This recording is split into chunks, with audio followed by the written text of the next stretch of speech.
One common procedure that I perform is shoulder replacement, most commonly for patients with shoulder arthritis. The shoulder is made up of a ball called the humeral head and a socket called the glenoid.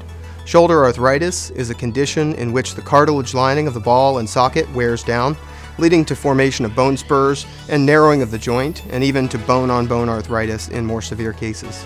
Patients with shoulder arthritis will generally experience shoulder pain. They may lose motion or function and have difficulty sleeping. Patients often have difficulty even with recreational activities, occupational activities, or simple daily activities like putting on a shirt or brushing their hair. Non-surgical treatments like physical therapy, anti-inflammatory medications, and cortisone injections are not successful. Shoulder replacement is a surgical option that provides excellent patient satisfaction, pain relief, and improved shoulder function. The shoulder replacement involves removing the worn-out ball and socket from the arthritic shoulder and replacing these with metal and plastic replacement parts.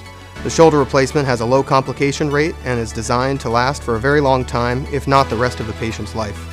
There are two main types of shoulder replacements used for patients with shoulder arthritis in different situations based mainly on the status of the rotator cuff. We call these an anatomic shoulder replacement and a reverse shoulder replacement. The anatomic shoulder replacement replaces the ball and the socket in their normal configuration, but requires that the patient has an intact and functioning rotator cuff in order for the replaced shoulder to function well. The reverse replacement reverses the orientation of the ball and the socket, which biomechanically allows the shoulder to function even in the absence of a healthy rotator cuff.